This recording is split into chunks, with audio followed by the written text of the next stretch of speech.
आइए भक्तों, आज सुनते हैं श्री दुर्गा सप्तशती का पहला अध्याय। तो एक बार बोलिए प्रेम से दुर्गा माता की जय, भगवती माता की जय। मेघा ऋषि का राजा सूरत और समाधि को देवी की महिमा बताते हुए मधुकैटभ वध का प्रसंग महर्षि मार्कंडेय बोले। सूर्य के पुत्र स्वार्णी की उत्पत्ति की कथा विस्तार पूर्वक कहता हूँ, सुनो। स्वार्णी महामाया की कृपा से जिस प्रकार मनवंतर के स्वामी हुए उसका भी हाल सुनो। पहले अश्वारो जिस नामक राज्य था, वह प्रजा को अपने पुत्र के समान मानते थे। कोला विद्ये वशी राजा उनके शत्रु बन गए। दुष्टों को दंड देने वाले राजा सूरत की उनके साथ लड़ाई हुई। कोला विद्ये वशियों की संख्या में कम होने पर भी राजा सूरत युद्ध में उनसे हारे गए। तब वह अपने नगर में आ गए। केवल अपने देश की राज्य ही उनके पास रह गया और वह उसी देश के राजा होकर राज्य करने लगे। किंतु उनके शत्रुओं ने उन पर वहां आक्रमण किया। राजा को बलहीन देखकर उसके दुष्ट मंत्रियों ने राजा की सेना और खजाना अपने अधिकार में कर लिया। राजा सूरत अपने राज्य अधिकार को हारकर शिकार खेलने बहाने घोड़े पर सवार होकर वहां से एक भयंकर वन की ओर चले गए। उस वन में उन्होंने महर्षि मेघा का आश्रम देखा। वहां मेघा महर्षि अपने शिष्य तथा मुनियों से सुशोभित बैठे हुए थे और वहाँ कितने ही हिंसक जीव परम शांति भाव से रहते थे। राजा सूरत ने महर्षि मेघा को प्रणाम किया और महर्षि ने भी उनका उचित सत्कार किया। राजा सूरत महर्षि के आश्रम में कुछ समय तक ठहरे। अपने नगर की ममता के आकर्षण से राजा अपने मन में सोचने लगे, पूर्व काल में पूर्वजों ने जिस नगर का पालन किया था वह आज मेरे हाथ से निकल गया। मेरे दुष्ट एवं दुरात्मा मंत्री मेरे नगर की अब धर्म से रक्षा कर रहे होंगे या नहीं। मेरा प्रधान हाथी जो कि सदा मद की वर्षा करने वाला और शूरवीर था, मेरे बेरियों के वश में होकर न जाने क्या दुख भोग रहा होगा। मेरे आज्ञाकारी नौकर जो मेरी कृपा से धन और भोजन पाने से सदैव सुखी रहते थे और मेरे पीछे पीछे चलते थे, अब वह निश्चय ही दुष्ट राजाओं का अनुसरण करते होंगे तथा मेरे दुष्ट एवं दुरात्मा मंत्रियों द्वारा व्यर्थ ही धन को व्यय करने से संचित किया हुआ मेरा खजाना एक दिन अवश्य खाली हो जाएगा। इस प्रकार की बहुत सी बातें सोचता हुआ राजा निरंतर दुखी रहने लगा। एक दिन राजा सूरत ने महर्षि मेघा के आश्रम के निकट एक वैश्य को देखा। राजा ने उससे पूछा, भाई तुम कौन हो? यहाँ तुम्हारे आने का क्या कारण है और तुम मुझे शोकग्रस्त अनमने से दिखाई देते हो, इसका क्या कारण है? राजा के यह नम्र वचन सुन वैश्य ने महाराज सूरत को प्रणाम करके कहा। वैश्य बोला, राजन मेरा नाम समाधि है। मैं धनियों के कुल में उत्पन्न एक वैश्य हूँ। मेरे दुष्ट स्त्री पुत्रादिकों ने लोभ से मेरा सब धन छीन लिया है और मुझे घर से निकाल दिया है। मैं इस तरह से दुखी होकर इस वन में चला आया हूँ और यहाँ रहता हूँ। मैं इस बात को भी नहीं जानना कि वह घर में किस समय सब कुशल है या नहीं। यहाँ मैं अपने परिवार का आचरण संबंधी कोई समाचार भी नहीं पा सकता कि वह घर में किस समय स्वकुशल पूर्वक है या नहीं। मैं अपने पुत्र के संबंध में यह भी नहीं जानता कि वह सदाचारी है या दुर्वाचारी फंसे हुए है। राजा बोले, जिस धन के लोभी स्त्री पुत्र ने तुम्हें घर से निकाल दिया है, फिर भी तुम्हारा चित्त उनसे क्यों प्रेम करता है? वैश्य ने कहा, मेरे विषय में आपका ऐसा कहना ठीक है, किंतु मेरा मन इतना कठोर नहीं। यद्यपि उन्होंने धन के लोभ में पकड़कर पितृ स्नेह को त्याग कर मुझे घर से निकाल दिया है, तो भी मेरे मन में उनके लिए कठोरता नहीं आती। हे महामुने, मेरा मन फिर भी उनसे क्यों फंसा रहा है? इस बात को जानता हुआ भी मैं नहीं जान रहा। मेरा चित्त उनके लिए दुखी है। मैं उनके लिए लंबी लंबी सांसें ले रहा हूँ। उन लोगों में प्रेम नाम को नहीं है, फिर भी ऐसे निर्यों के लिए मेरा हृदय कठोर नहीं होता।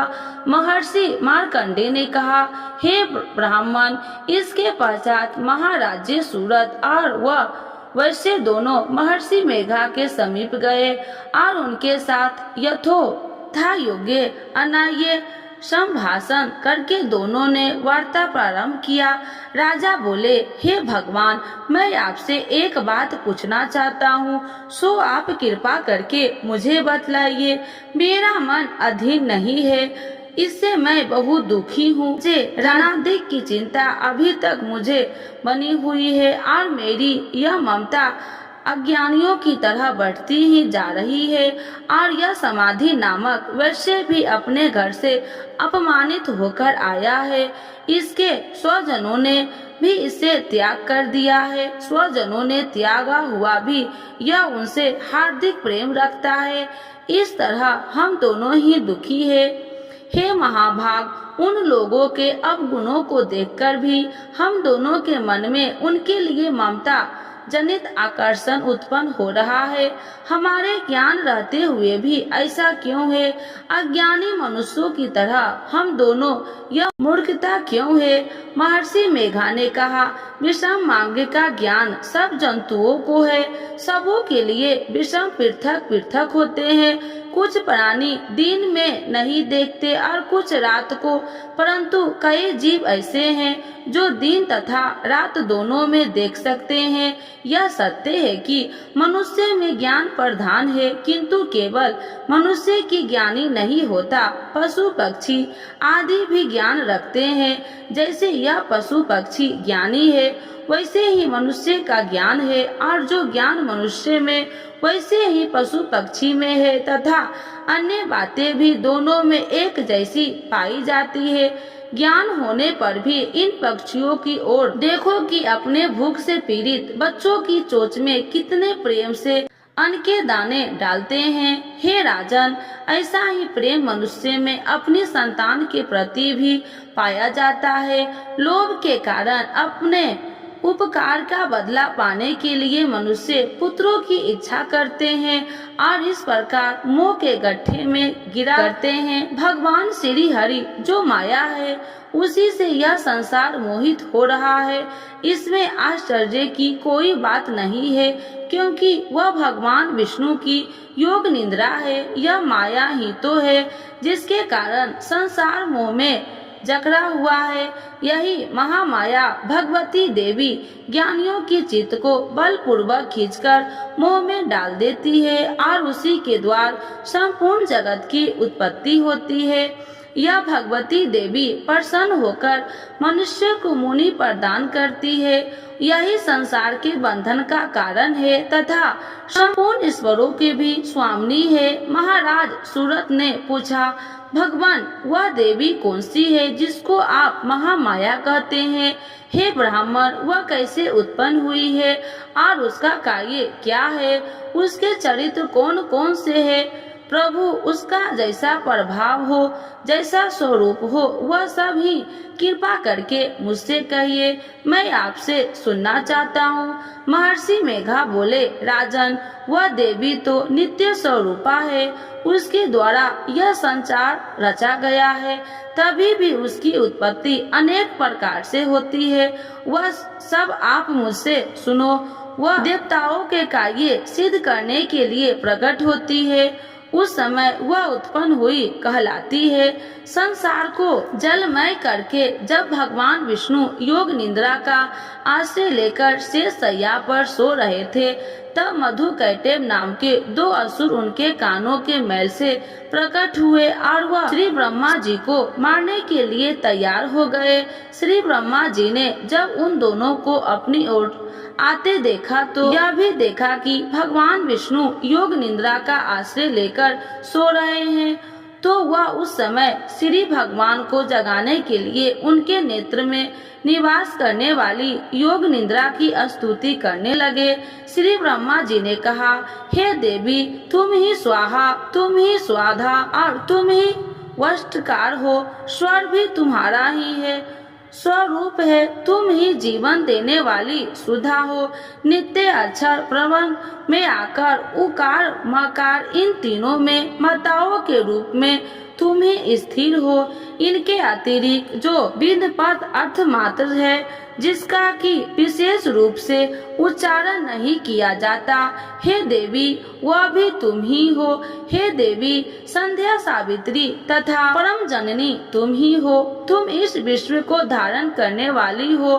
तुमने ही इस जगत की रचना की है और तुम ही इस जगत का पालन करने वाली हो। तुम ही कल्प के अंत में सबको भक्षण करने वाली हो। हे देवी, जगत की उत्पत्ति के लिए समय तुम सृष्टि रूपा होती हो, पालन काल में स्थिर रूपा हो और कल्प में अंत में संहार धारण कर लेती हो।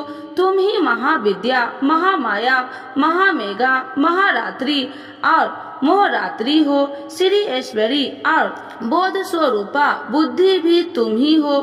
लज्जा, पुष्टि, तुष्टि, शांति और क्षमा भी तुम ही हो।